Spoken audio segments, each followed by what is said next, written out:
नमस्कार दोस्तों, आध्यात्म के एक और नए अंक में आपका हार्दिक स्वागत है। दोस्तों, सावन माह पुत्रदा एकादशी व्रत इस बार 27 अगस्त 2023 को रविवार के दिन पड़ रहा है। मान्यता के अनुसार इस दिन व्रत रखकर सच्चे मन से भगवान विष्णु की पूजा करने से पुत्र की प्राप्ति होती है। साथ ही जिन लोगों की संतान को किसी प्रकार का कष्ट होता है तो उसके सभी कष्ट दूर होते हैं। साथियों, पुत्रदा एकादशी के दिन भक्ति भाव से भगवान विष्णु की पूजा करने के साथ श्रावण पुत्रदा एकादशी व्रत कथा का भी अवश्य श्रवण करना चाहिए। यह कथा पढ़नी चाहिए और अन्य लोगों को भी सुनानी चाहिए।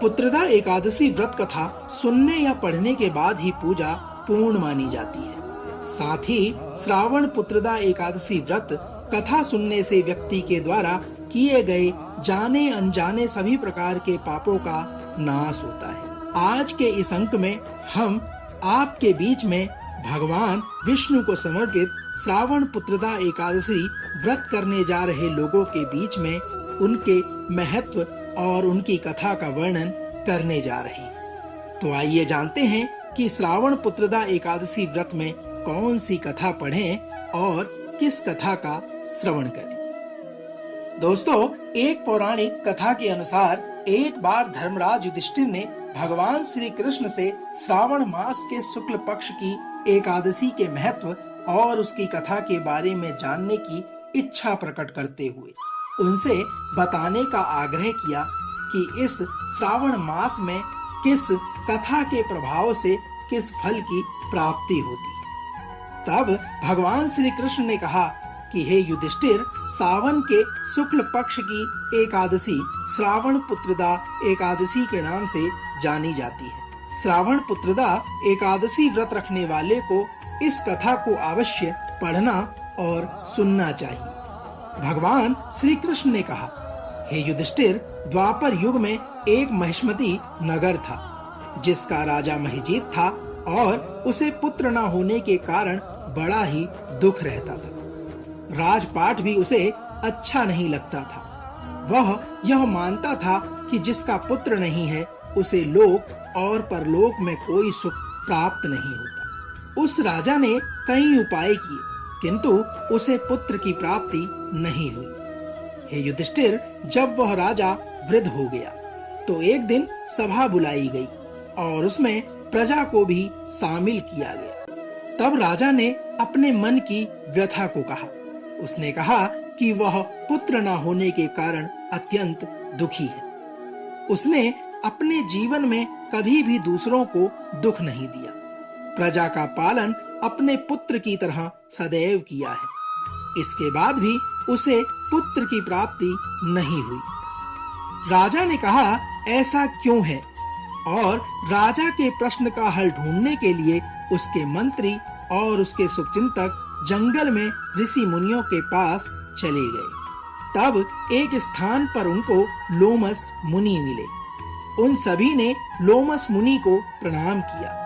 मुनि ने उनके आने का कारण पूछा। तब मंत्री और उन सभी ने राजा के कष्ट का कारण उन्हें भलीभांति बता दिया। उन सभी ने कहा कि उनके राजा महिजीत पुत्रहीन होने के कारण अत्यंत दुखी हैं, जबकि वे प्रजा की देखभाल अपने पुत्र से भी बढ़कर करते हैं। प्रजा और मंत्री की इस बात को सुनकर लोमस ऋषि ने अपने तपोबल से राजा महिजीत के पूर्व जन्म के बारे में पता किया। तब उन्होंने बताया कि यह राजा पूर्व जन्म में एक गरीब वैश्य था। धन के लिए इसने कई बुरे कर्म किए। एक बार यह ज्येष्ठ शुक्ल द्वादशी को एक जलाशय पर पानी पीने गया, जहां यह 2 दिनों से भूखा था। ऋषि ने कहा, वहीं पर एक गाय भी पानी पी रही थी। तब इस राजा ने उस गाय को भगाकर स्वयं जल पीने का दुस्साहस किया। इस वजह से राजा को इस जन्म में पुत्रहीन होने का दुख सहन करना पड़ रहा है। ऋषि लोमस के इस प्रकार के वचन कहने पर मंत्री ने कहा कि हे नाथ, इस पाप से मुक्ति का कोई उपाय तो होगा। तब लोमस ऋषि ने कहा कि श्रावण शुक्ल एकादशी का व्रत करो, इसमें अवश्य ही पाप मिट जाएंगे और पुत्र की प्राप्ति होगी। साथियों, सभी मंत्री और शुभचिंतक वापस आ गए और श्रावण शुक्ल एकादशी के दिन सभी प्रजा ने विधि पूर्वक व्रत रखा और पूजा की, रात्रि जागरण किया।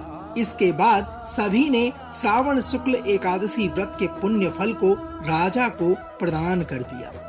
इस व्रत के पुण्य प्रभाव से रानी ने एक सुंदर बालक को जन्म दिया, जिससे राजा खुश हो गया और पूरे राज्य में उत्सव मनाया गया। दोस्तों, तो यह तो थी श्रावण शुक्ल एकादशी व्रत से जुड़ी हुई कथा। श्रावण शुक्ल एकादशी के दिन राजा को पुत्र की प्राप्ति हुई, इसलिए इसे पुत्रदा एकादशी के नाम से भी जाना जाता है। हम आशा करते हैं कि आज का यह अंक आपको अवश्य पसंद आया होगा।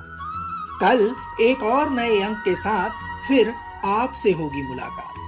तब तक जय श्री हरि विष्णु।